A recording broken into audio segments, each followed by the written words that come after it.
నమస్తే జనబేరి న్యూస్ కి స్వాగతం. ముందుగా బులెటిన్ లో హెడ్లైన్స్.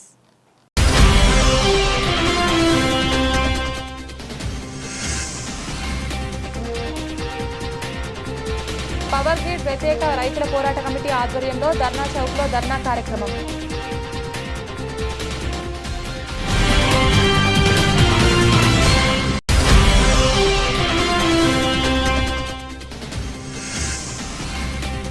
భక్తులు దర్శనానికి వెళ్లే దారిలో వాటర్ పాయింట్ దూరంగా ఉండకూడదు. విజయవాడ నగరపాలక సంస్థ కమిషనర్ ధ్యానచంద్ర.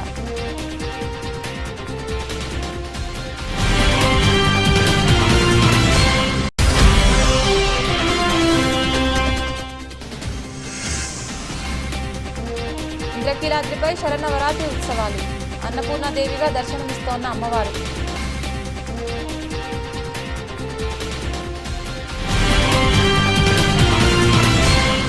విజయవాడ ఇంద్రకీలాద్రిపై దుర్గమ్మ అన్నపూర్ణాదేవిగా భక్తులకు దర్శనమిస్తున్నారు. శరన్నవరాత్రి ఉత్సవాల్లో భాగంగా 3వ రోజు అమ్మవారిని అన్నపూర్ణాదేవిగా అలంకరించారు. అన్నం పరబ్రహ్మ స్వరూపం, సర్వజీవనాధారం. జీవుల ఆకలి తీర్చడం కన్నా మించినది ఏదీ లేదు. అందుకే అన్ని దానాల కన్నా అన్నదానం గొప్పదంటారు. అన్నాన్ని ప్రసాదించే మాతృమూర్తి శ్రీ అన్నపూర్ణాదేవి. ఇంద్రకీలాద్రిపై శరన్నవరాత్రి ఉత్సవాలు వైభవంగా జరుగుతున్నాయి. నవరాత్రి వేడుకల్లో నేడు అమ్మవారు అన్నపూర్ణాదేవిగా దర్శనమిస్తోంది. ఎడమ చేతిలో ఉన్న బంగారు పాత్రలో ఉన్న అమృతాన్నం వజ్రాలు పొదిగిన గరిటెతో సాక్షాత్తుగా ఈశ్వరునికే భిక్షను అందిస్తోంది అన్నపూర్ణమ్మ. ప్రాణకోటికి జీవనాధారం అన్నం. అందుకే అన్నం పరబ్రహ్మ స్వరూపం అంటారు. ఈ తల్లిని ధ్యానిస్తే ధన ధాన్య వృద్ధి, ఐశ్వర్య సిద్ధి కలుగుతాయి. అమ్మవారు ధరించిన అక్షయ పాత్ర సకల శుభాలను అందిస్తోంది. బిడ్డల ఆకలి తీర్చడానికి ఆది పరాశక్తి స్వయంగా అన్నపూర్ణాదేవిగా రావడం ఈ అవతార విశేషం. లోకంలో జీవుల ఆకలిని తీర్చడం కన్నా మించినది ఏదీ లేదన్నదే ఈ అలంకారం వెనుకున్న పరమార్థం. నిత్యాన్నదానేశ్వరి అలంకారంలో దుర్గమ్మని దర్శించుకుంటే అన్నాదులకు లోటు ఉండదని చెబుతారు. సాక్షాత్తు పరమేశ్వరుడికే భిక్ష పెట్టిన దేవత అన్నపూర్ణాదేవి. ఈ తల్లిని ధ్యానిస్తే ధనధాన్య వృద్ధి, ఐశ్వర్య సిద్ధి కలుగుతాయి. అన్నపూర్ణాదేవి ధరించిన రసపాత్ర అక్షయ శుభాలను అందిస్తోంది.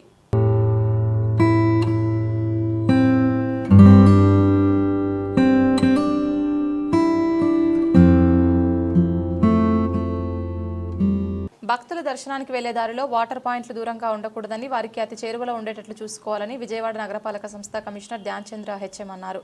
బుధవారం ఉదయం తన పర్యటనలో భాగంగా భవానీఘాట్, Punnamighat, Krishnavenighat, Ratham centre, KT road, milk project, CVR flyover ప్రాంతాలని పర్యటించి క్షేత్రస్థాయిలో పరిశీలించారు.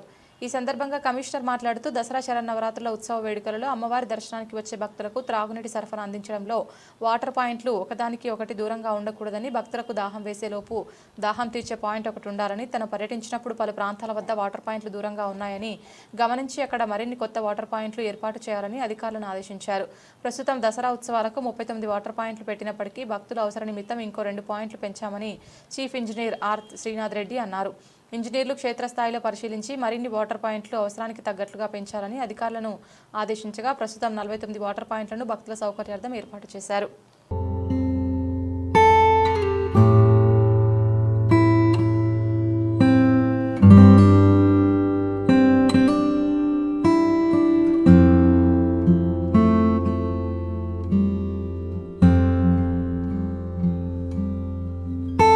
కూటమి ప్రభుత్వం ఏర్పడిన తర్వాత రాష్ట్రంలో దళితులపై దాడులు పెరిగాయని, చంద్రబాబు, లోకేష్ దళితులకు అండగా ఉంటామని మాట తప్పారని బీఎస్పీ రాష్ట్ర అధ్యక్షులు బందెల గౌతమ్ కుమార్ ఆవేదన వ్యక్తం చేశారు.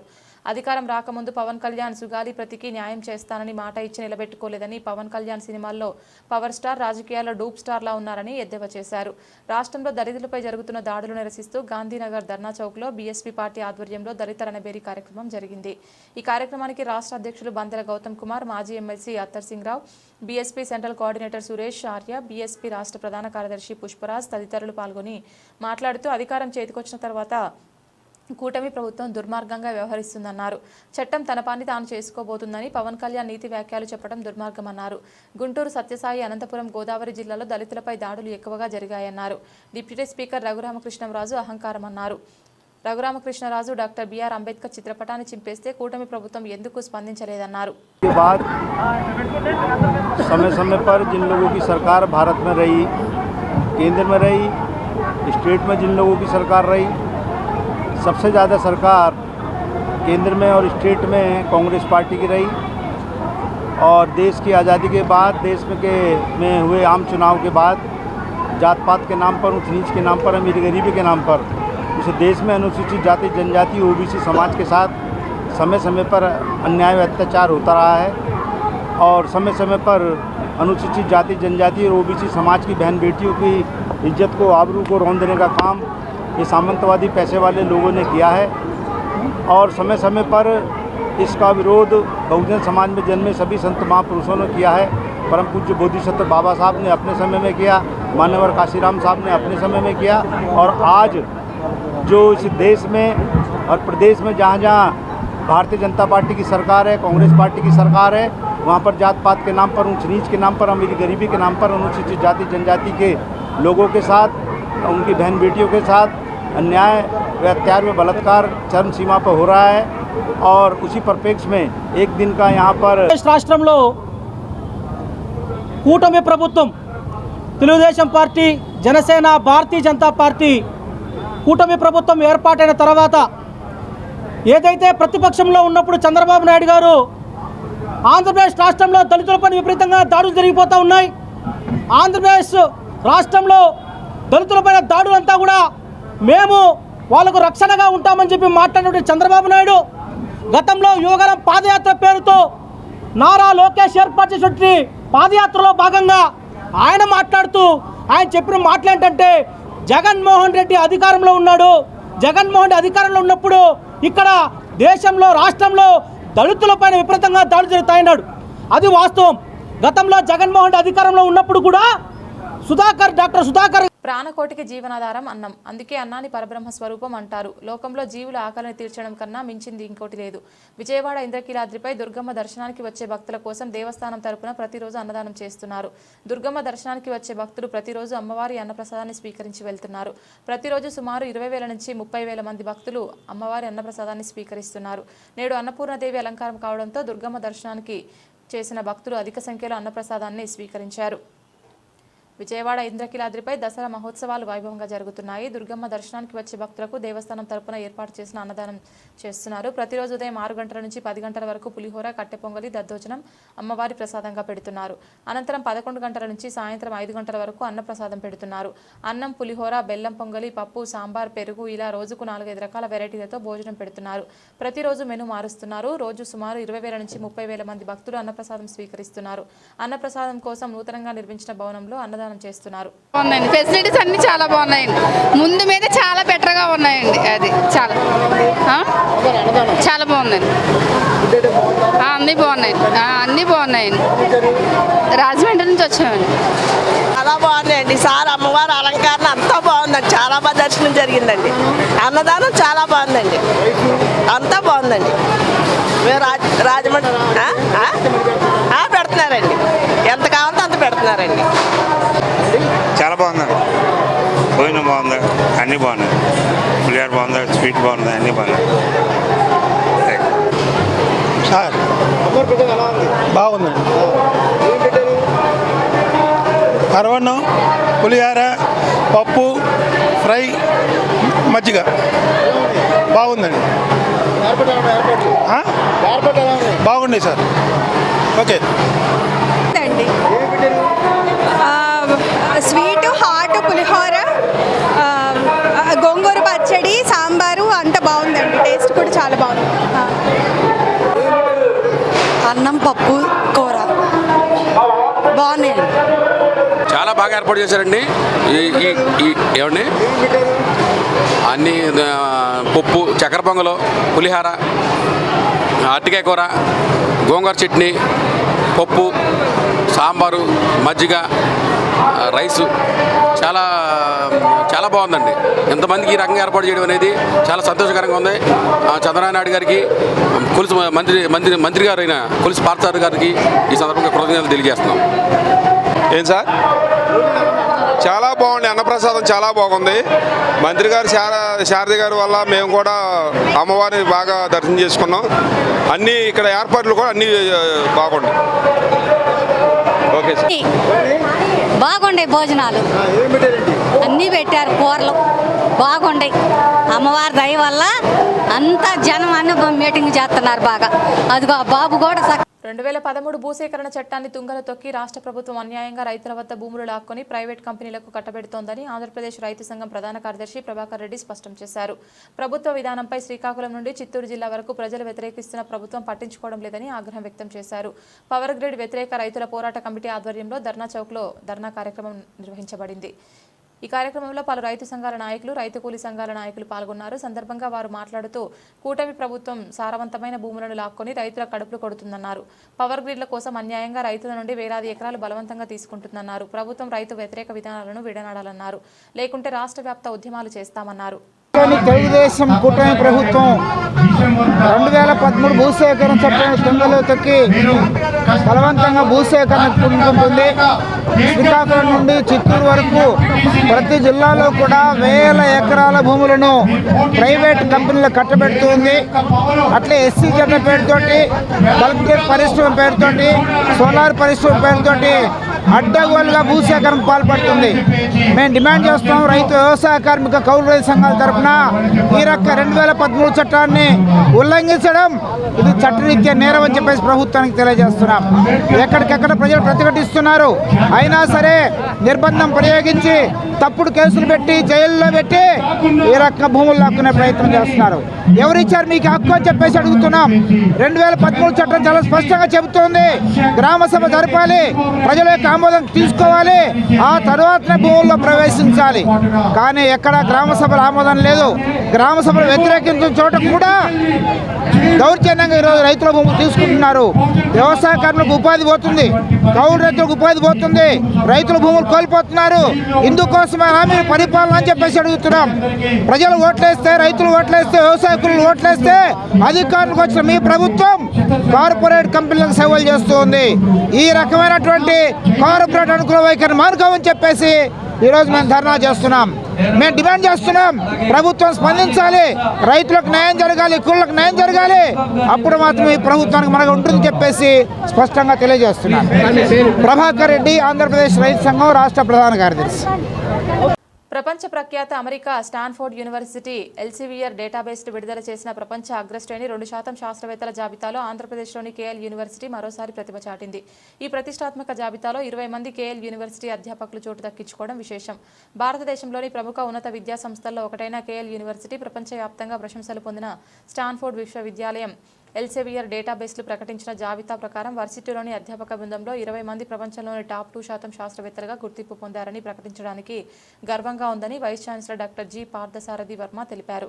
సందర్భంగా ఆయన మాట్లాడుతూ గత 44 ఏళ్లుగా ఉన్నత విద్యారంగంలో విశేష సేవలందిస్తున్న కేఎల్ యూనివర్సిటీకి అంతర్జాతీయ స్థాయి పరిశోధనల్లో భాగస్వామ్యం నానాటికి పెరుగుతుందన్నారు. తమ అధ్యాపకుల శ్రమ, కృషి, పరిశోధనల పట్ల ఉన్న నిబద్ధత వల్లే ఈ గౌరవం తమ వర్సిటీకి లభించిందన్నారు. అంతర్జాతీయ స్థాయిలో అగ్రశ్రేణి శాస్త్రవేత్తల ద్వారా తమ వర్సిటీలోని విద్యార్థులకు విద్యాబోధన చేస్తున్నామని అన్నారు. ఇది విద్యార్థులకు ప్రేరణాత్మకంగా మారుతుందన్నారు. భవిష్యత్తులో మరిన్ని ఆవిష్కరణలతో సమాజానికి ఉపయోగపడే విధంగా ముందుకు సాగుతామన్నారు. కెరీర్లో ఉత్తమ ర్యాంకింగ్ సాధించినందుకు doctor BTP. Madhav, doctor Santosh Kumar, doctor M. Nageswararao, doctor Ragini Singh, doctor Gandharba Swain, doctor M. జానకిరామయ్యను ప్రత్యేకంగా ప్రశంసించారు. మీడియా మిత్రులందరికీ వెల్కమ్ తెలియజేసుకుంటూ ఈరోజు 2 days బ్యాక్ మనకు కేఎల్ యూనివర్సిటీకి వరల్డ్ వైడ్ టాప్ 2% రీసెర్చర్స్ అని స్టాన్ఫోర్డ్ యూనివర్సిటీ మరియు Elsevier journal, research journals every year Forbes 30, Forbes 50 లాగా, ఫోర్బ్స్ 100 లాగా వరల్డ్లో టాప్ 2% రీసెర్చర్స్ని ఐడెంటిఫై చేసి వాళ్ళకి అవార్డ్స్ ఇవ్వడం జరుగుతుంది. ఆ అవార్డ్స్ ఇచ్చిన దాంట్లో ఇవాళ టాప్ 2% వరల్డ్ వైడ్ రీసెర్చర్స్ దాంట్లో ఇయర్ మాకు 20 మంది ఫ్యాకల్టీ మా దాంట్లో టాప్ 2% రీసెర్చర్స్ వరల్డ్ వైడ్ దాంట్లో ఉండడం గర్వకారణం. ఎందుకంటే మేజర్గా ఎడ్యుకేషన్ సిస్టమ్ అవనండి, వరల్డ్లో ప్రొడక్ట్స్ అవనండి, ఏదైనా సరే రీసెర్చ్ వల్లనే అన్ని యాక్టివిటీస్ జరుగుతాయి. సో ఈ రీసెర్చ్ ప్రొడక్ట్స్ వల్లనే వాళ్ళ ఇండస్ట్రీస్ ఎస్టాబ్లిష్ అవ్వడం జరుగుతుంది. సో ఈ ఇండస్ట్రీస్ ఎస్టాబ్లిష్ అవ్వడానికి మేజర్ కారణం రీసెర్చ్ ల్యాబ్స్. ఈ రీసెర్చ్ ల్యాబ్స్ మా క్యాంపస్లో ఆల్మోస్ట్ 42 రీసెర్చ్ ల్యాబ్స్ ఉండడం జరిగింది. నానో టెక్నాలజీస్ అవనండి, క్వాంటమ్ అవనండి, ఏఏ అవనండి, సైబర్ సెక్యూరిటీ అవనండి, ఏదైనా సరే మెటీరియల్స్ అవనండి, అలాగే యాంటీనాస్ అవనండి, ఇట్లన్నట్లో 42 మా రీసెర్చ్ ల్యాబొరేటరీస్ ఉండడం, సెంటర్స్ ఉండడం. అంతేకాకుండా ఆ రీసెర్చ్ సెంటర్స్లో ఎక్సలెన్సీ సెంటర్స్ అనేది ఒక 5 ఎక్సలెన్సీ సెంటర్స్ ఉండడం. ఇవన్నీ కూడా పబ్లికేషన్స్ చేయడానికి నా పేరు డాక్టర్ బీటీపీ మాధవ్. నేను కేఎల్ యూనివర్సిటీలో డీన్ R&Dగా వర్క్ చేస్తున్నాను. నేను ఇక్కడ యూనివర్సిటీలో గత 18 సంవత్సరాలుగా ఇక్కడ పనిచేస్తున్నాను. నేను రీసెర్చ్ విభాగానికి నేను మెయిన్ డీన్గా ఉన్నాను. ఆనరబుల్ వైస్ ఛాన్సలర్ గారు చెప్పినట్టుగా మాకున్న ఫెసిలిటీస్, ఇక్కడ రీసెర్చ్కి సంబంధించిన ఫెసిలిటీస్ చాలా ఎక్కువ ఫెసిలిటీస్ ఉన్నాయి. మాకు రీసెర్చ్ సెంటర్స్ కానీ, సెంటర్ ఆఫ్ ఎక్సలెన్స్లు కానీ, అలాగే మాకున్న పబ్లికేషన్స్ కానీ, మాకున్న సైటేషన్స్ కానీ, సో మాకున్న స్టాఫ్ కానీ, సో మాకున్న ఎక్విప్మెంట్ కానీ, మాకున్న ఇన్ఫ్రాస్ట్రక్చర్ కానీ, ఇవన్నీ మాకు రీసెర్చ్కి సంబంధించి మాకు చాలా దోహదపడుతున్నాయి. ఇప్పుడు స్టాన్ఫోర్డ్ యూనివర్సిటీ అండ్ ఎల్స్వేర్ వాళ్ళు ఏదైతే టాప్ 2% ర్యాంకింగ్ రిలీజ్ చేశారో, ఈ ర్యాంకింగ్ మాకు గత 5-6 సంవత్సరాల నుంచి మాకు ప్రతి సంవత్సరం మాకు ర్యాంకింగ్ వస్తుంది. ప్రతి సంవత్సరం మా ఫ్యాకల్టీ మెంబర్స్ ఆ ర్యాంకింగ్లో ఉంటున్నారు. ఈ సంవత్సరం అత్యధికంగా 20 మంది ఈ ర్యాంకింగ్లో టాప్ 2%లోకి ఫ్యాకల్టీ మెంబర్స్ వచ్చారు. దీంట్లో 5 life time achievement career best ర్యాంకింగ్కి వచ్చారు. ఐఎమ్ నాగేశ్వరరావు. 2012లో ఇక్కడ కేఎల్ యూనివర్సిటీలో చేరాను. అంతకుముందు ఇస్రోలో పనిచేశాను 33 సంవత్సరాలు. సో ఐ రియలీ ఎంజాయిడ్ ఇక్కడ ఉన్న research facilities, management encouragement towards research. ఇప్పుడు ఈ డెవలప్మెంట్ ఫర్దర్ కావాలని they are initiating not only from research, BTech level స్టూడెంట్స్లో కూడా రీసెర్చ్ను తీసుకురావాలని ప్రయత్నం చేస్తున్నారు. దానికి ఇంటిగ్రేటెడ్ రీసెర్చ్ అండ్ డిస్కవరీ అనే ఒక డిపార్ట్మెంట్ని ఏర్పాటు చేసి డిఫరెంట్ బ్రాంచ్లలో ఉన్న స్టూడెంట్స్ అందరినీ తీసుకొని వచ్చేసి మోటివేట్ చేయమన్నారు. It is really A challenging task. ఈ టాస్క్లో చేసినట్టయితే ఈ 20 కాదు, ఈసారి 40 కానీ 50 అయినా వచ్చేదానికి కూడా ఛాన్సెస్ ఉంటాయి. Because more number of people are working, more number of intelligence is coming from the junior level.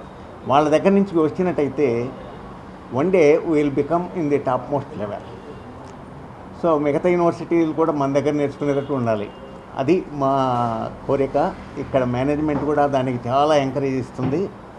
So we are really fortunate enough. ఇక్కడికి వచ్చిన తర్వాత I have learned many things. ఇదివరకు ఏదో so I'm very glad to be here today.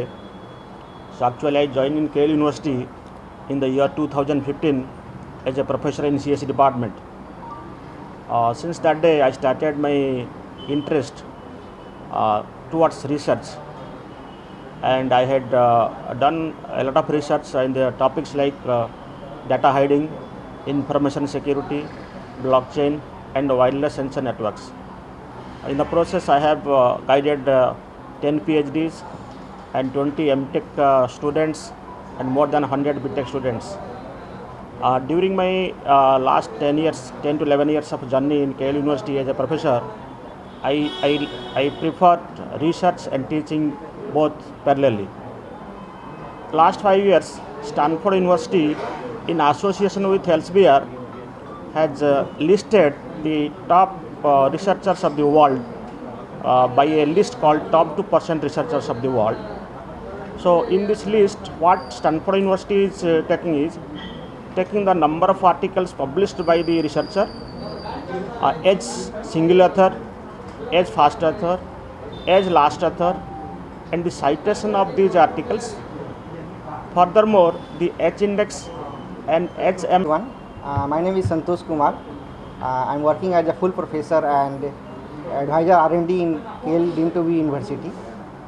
I did my PhD from IIT Dhanbad and I joined to KL University in January 2024.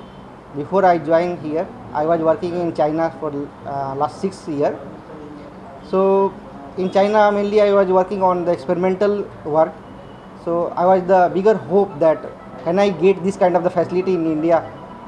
Then I joined the KL University and I am very happy here. And I would like to thanks to the management, especially Honorable President Sir, Honorable Vice Chancellor Sir. They are very supportive and whatever we required they have given the facility. Even we established the Center of Excellence for the Nanotechnology in last 2 years. We have established the Optica and SPI student chapters.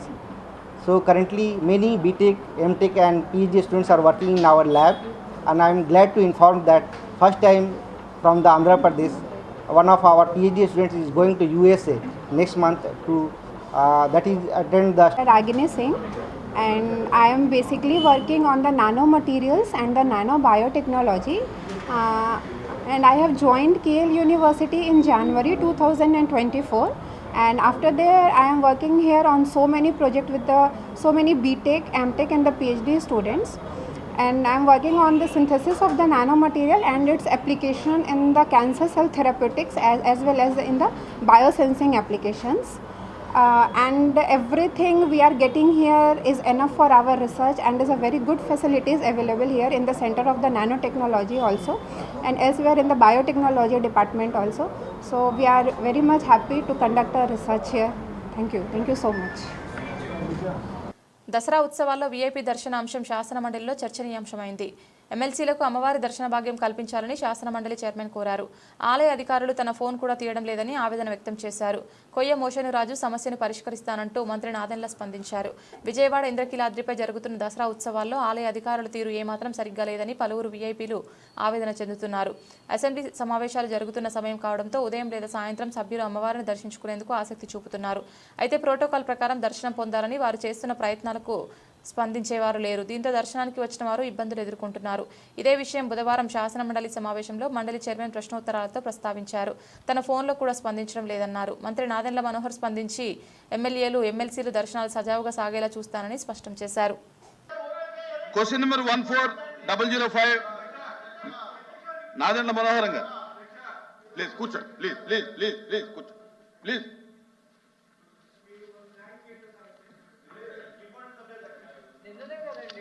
న్యాయం చేయడం అంటే మీరు అడిగిందల్లా న్యాయం అనుకోకూడదు.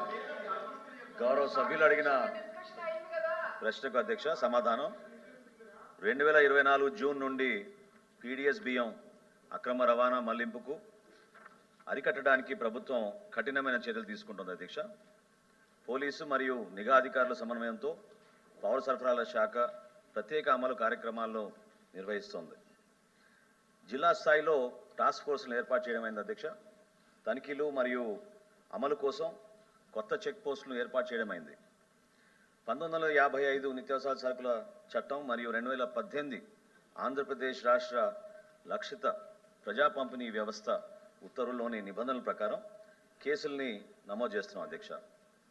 PDS బియ్యం మళ్లింపు మరియు దుర్వినియోగాన్ని నివారించడానికి కోసం విశాఖపట్నం ఓడరేవు మరియు కాకినాడ ఓడరేవుల్లో ఇంటిగ్రేటెడ్ చెక్ పోస్టులు నిర్మాణం చేయడం జరిగింది అధ్యక్ష. 1955 చట్టం మరియు 2018 ఆంధ్రప్రదేశ్ రాష్ట్ర లక్షిత ప్రజా పంపిణీ వ్యవస్థ ఉత్తర్వుల్లోని నిబంధనల ప్రకారంగా 2024 నుండి 2025 ఆగస్టు వరకు పీడిఎస్ బియ్యం అక్రమ రవాణా మళ్లింపుపై రాష్ట్ర వ్యాప్తంగా మొత్తంగా 2438 కేసులను నమోదు చేయడం అధ్యక్ష. ఇందులో 232 క్రిమినల్ కేసులు. టెక్నాలజీ వాడి పౌర సరఫరాల వ్యవస్థను పారదర్శకత పెంచేలా ప్రభుత్వం చర్యలు తీసుకుందని మంత్రి నాదెండ్ల మనోహర్ చెప్పారు. స్మార్ట్ రైస్ కార్డులను అందించడం సహా ఈ పాస్ యంత్రాలను ఆధునీకరించి అందిస్తున్నామని తెలిపారు. పీడీఎస్ బియ్యం అక్రమ రవాణాను నిరోధించడంపై శాసన మండలిలో ఎమ్మెల్సీలు అడిగిన ప్రశ్నలకు పౌర సరఫరాల శాఖ మంత్రి నాదెండ్ల మనోహర్ సమాధానమిచ్చారు. పౌర సరఫరాల వ్యవస్థలో లోపాలను సరిదిద్దేందుకు చర్యలు తీసుకుంటున్నామన్నారు. టెక్నాలజీ వాడి పౌర సరఫరాల వ్యవస్థను పారదర్శకత పెంచేలా ప్రభుత్వం చర్యలు తీసుకుందని చెప్పారు. స్మార్ట్ రైస్ కార్డులను అందించడం సహా ఈ పాస్ యంత్రాలను ఆధునీకరించి అందిస్తున్నామని తెలిపారు. కూటమి ప్రభుత్వం వచ్చాక 234 కోట్ల విలువైన పీడీఎస్ రైస్ ను స్వాధీనం చేసుకున్నామని సభలో తెలిపారు. అధ్యక్ష, ఈ ఒక్క సంవత్సరంలో మా ప్రభుత్వం వచ్చినాక ఈ ఒక్క సంవత్సరంలో 234 కోట్ల రూపాయల విలువ గల పీడీఎస్ రైస్ ని మేము స్వాధీనం చేసుకున్నాం. గత 5 సంవత్సరాల్లో మీరు ఏ విధంగా పనిచేశారో కూడా అర్థం చేసుకోవాలి అధ్యక్ష. ఎందుకంటే వాస్తవాలకి విరుద్ధంగా మీకు ఆ కాకినాడ పోర్ట్ ఒకటే కనపడచ్చు, లేదా పవన్ కళ్యాణ్ గారు వచ్చి ప్రత్యేకంగా ఆ ఎంవి స్టెలా అనే షిప్ని ఆ రోజు ఆపి జిల్లా కలెక్టర్ గారిని అధికారులు అందరినీ కూడా క్షుణ్ణంగా పరిశీలించమన్నప్పుడు అప్పుడే కదా అధ్యక్ష వాస్తవాలు ఏంటో బయటకు వచ్చినాయి. 27,000 మెట్రిక్ టన్నుల పీడిఎస్ రైస్ని స్వాధీనం చేసుకున్నాం అధ్యక్ష. రాష్ట్ర చరిత్రలో ఎన్నడూ జరగలేదు ఈ విధంగా. అటువంటి కార్యక్రమం నిజాయితీగా మేము చేసుకుంటూ ముందుకెళ్తున్నాం అధ్యక్ష. ఏ రోజైనా మీరు గతంలో మీరు చేసిన అనేక ఈ వ్యవస్థల్ని ప్రత్యేకంగా మీకోసం ఉపయోగించుకునే విధంగా ఎట్లా నడిపారో ఒకసారి అర్థం చేసుకోవాలి అధ్యక్ష. ఈ మాటను ఎందుకు అనాల్సి వస్తుందంటే చాలామంది గౌరవ సభ్యులు అన్నట్టు వ్యవస్థలో చాలామంది బలంగా పాతుకుపోయారు. ఈ వ్యవస్థని లోతుగా మనం పరిశీలించి ఖచ్చితంగా మనం కఠినంగా వ్యవహరిస్తేనే ఆ మార్పు మనం తీసుకురాగలుగుతాం. అందులో భాగంగానే మొట్టమొదటిసారి పీడీ యాక్ట్ కింద కేసులు నమోదు చేయాలని మా కూటమి ప్రభుత్వం నిర్ణయం తీసుకుంది అధ్యక్ష. రైస్ స్మగ్లింగ్ అనే పదం పీడీ యాక్ట్లో మేము గౌరవ సభ ద్వారా మనం తీర్మానం చేసి మరి దాన్ని ఆ క్లాజ్ని మనం పొందపరచడం జరిగింది అధ్యక్ష.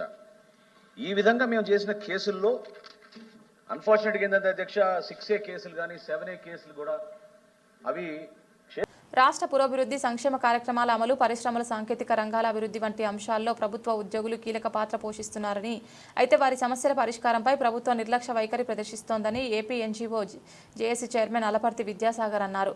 గాంధీనగర్లోని ఏపీ ఎన్జీఓ హోంలో బుధవారం జరిగిన పత్రికా సమావేశంలో ఆయన పలు అంశాలపై మాట్లాడారు. దసరా కానుకగా కనీసం 2 DAలకు ఉద్యోగులను ఇచ్చేలా స్పష్టమైన ప్రకటన చేయాలని డిమాండ్ చేశారు.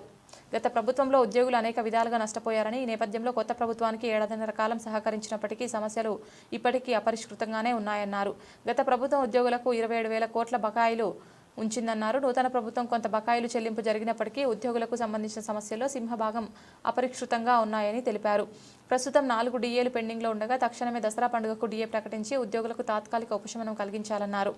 ఉద్యోగుల వేతనాలపై నియమించాల్సిన పీఆర్సీ కమిషన్ కాలపరిమితి 25 నెలల కాలం జరిపినప్పటికీ పీఆర్సీ కమిషనర్ని నియమించకపోవడం శోచనీయమని, ఇంతవరకు రాష్ట్ర చరిత్రలో ఇటువంటి సందర్భం తలెత్తలేదన్నారు. ఎప్పుడైనా పీఆర్సీ ఫిట్మెంట్ కోసం పోరాడిన సందర్భాలు ఉన్నాయి, కానీ పీఆర్సీ కమిటీ కోసం పోరాడాల్సిన పరిస్థితి ఇంతవరకు లేదని తెలిపారు. ప్రభుత్వమే ఎన్నిసార్లు చెప్తాం, ప్రభుత్వమే యాక్ట్ 30 తీసుకొచ్చి గత ప్రభుత్వం 11,000 మందిని గుర్తించి, వేలాది మంది ఉన్నారు, 11,000 మందిని గుర్తించి 11,000 మందిని ROR ఉన్నది, వీళ్ళ క్వాలిఫికేషన్ ఉండాలి, సెలక్షన్ కమిటీ ఉండాలి, ఎగనెస్ట్ శాంక్షన్ పోస్ట్ ఉండాలని పారామీటర్స్ పెట్టి, ఈ పారామీటర్స్లో 2014 ముందు అపాయింట్ అయి ఉండాలి అని 11,000 మందిని గుర్తించింది. 3,000 మందిని చేశారు. మిగతా డేటా వచ్చేలోపు ఎలక్షన్స్ వచ్చినాయి. ఇప్పుడు ఎన్నికలు అయిపోయి 15 నెలలు అయినా ఒకే డిపార్ట్మెంట్లో 2014 ముందు అపార్ట్ అయ్యి యాక్ట్ 30 కింద వచ్చిన వాళ్ళు 3,000 మంది రెగ్యులరైజ్గా చేస్తున్నారు. 7,000 మంది రెగ్యులరైజ్ కాకుండా కూడా ఉన్నారు. అంటే ప్రభుత్వం తీసుకున్న నిర్ణయాలనే మళ్ళీ పదే మనం చెప్పుకోవాల్సిన పరిస్థితి ఏర్పడుతుంది. ఇట్లా దీనికి ఉద్యోగులకు సంబంధించిన, అందుకే మేము దఫాలుగా చెప్తున్నాం, ప్రభుత్వం అలాగే గ్రామ వార్డు సచివాలయ ఉద్యోగులకి నోషనల్ ఇంక్రిమెంట్స్, వాళ్ళ సమస్య 1,40,000 మంది ఉన్నారు, వారి సమస్యల మీద కూడా దృష్టి సారించమంటున్నాం. వీటన్నిటినీ ఒక్కరోజే చేయమని మేము ప్రభుత్వాన్ని అడగట్లేదు. 15 నెలల నుంచి ఓపిక పడుతున్నాం, ఒక్కొక్కటి చేసుకుంటూ వెళ్తూ ఉంటున్నాం. మరి ప్రభుత్వం సంక్షేమ పథకాల్లో కూడా మీ రథచక్రాలు నడుస్తున్నాయి, ప్రభుత్వ అభివృద్ధి పదం వెళ్తున్నాయి, సంక్షేమ పథకాల వైపు, ఇండస్ట్రీస్ వైపు వెళ్తున్నాయి, పరిశ్రమల వైపు వెళ్తున్నాయి, పోలవరం వైపు వెళ్తున్నాయి, అటు పక్క రాజధాని వైపు వెళ్తున్నాయి, ఆటో డ్రైవర్ల మీద కూడా వెళ్తున్నాయి. మేమేది కాదంటలేదు, అన్నింటినీ ప్రజల దగ్గర తీసుకెళ్తున్నాం. ఇన్ని అడుగులు ముందుకు పడుతున్న ప్రభుత్వ రథచక్రాలు ఉద్యోగుల వైపు. ఈ రాష్ట్ర ప్రభుత్వం ప్రజలందరినీ దసరా పండుగ ఉత్సవంగా జరుపుకోవాలని చెప్పి కోరుతూ ఉంది. ఆ పేరుతో రాజధాని నగరంలో ఉత్సవాలు కూడా నిర్వహిస్తూ ఉంది. దసరా పండుగ అనగానే చాలా ఉత్సాహభరితమైనటువంటి పండుగ. ప్రజలందరూ ఎంత ఆనందంగా ఉన్నారో తెలియదు, కానీ మా ఉద్యోగులు ఉపాధ్యాయులు మాత్రం ఆనందంగా లేరు. ఇది చాలా స్పష్టంగా చెప్పదలుచు. కారణం ఏంటంటే, ఈ ప్రభుత్వం వచ్చిన తర్వాత 15 నెలల కాలం గడిచింది. మీరు వచ్చేటప్పుడు అనేక సమస్యలు పరిష్కరిస్తామని, ఉద్యోగులకి ఫ్రెండ్లీ ప్రభుత్వంగా వ్యవహరిస్తామని చెప్పారు. కానీ ఏ ఒక్క సమస్య కూడా ఇప్పటి వరకు పరిష్కారం కాలేదనేటువంటిది ప్రభుత్వం దృష్టికి తీసుకురాదలిచింది. సరే, పీఆర్సీలు డిఏలకి సంబంధించి సాగర్ గారు ఆల్రెడీ మాట్లాడారు. కోవిడ్ సందర్భంగా ఈ రాష్ట్రంలో వేలాది మంది బులెటిన్ ముగించే ముందు హెడ్లైన్స్ మరొకసారి.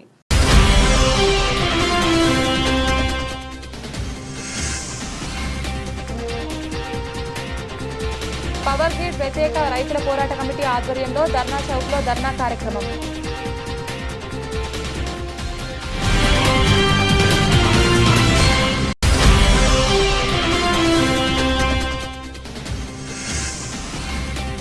భక్తులు దర్శనానికి వెళ్లే దారిలో వాటర్ పాయింట్ దూరంగా ఉండకూడదు. విజయవాడ నగరపాలక సంస్థ కమిషనర్ ధ్యానచంద్ర.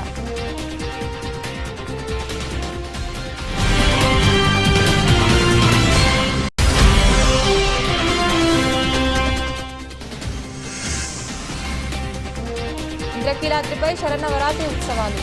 అన్నపూర్ణాదేవిగా దర్శనమిస్తోన్న అమ్మవారు.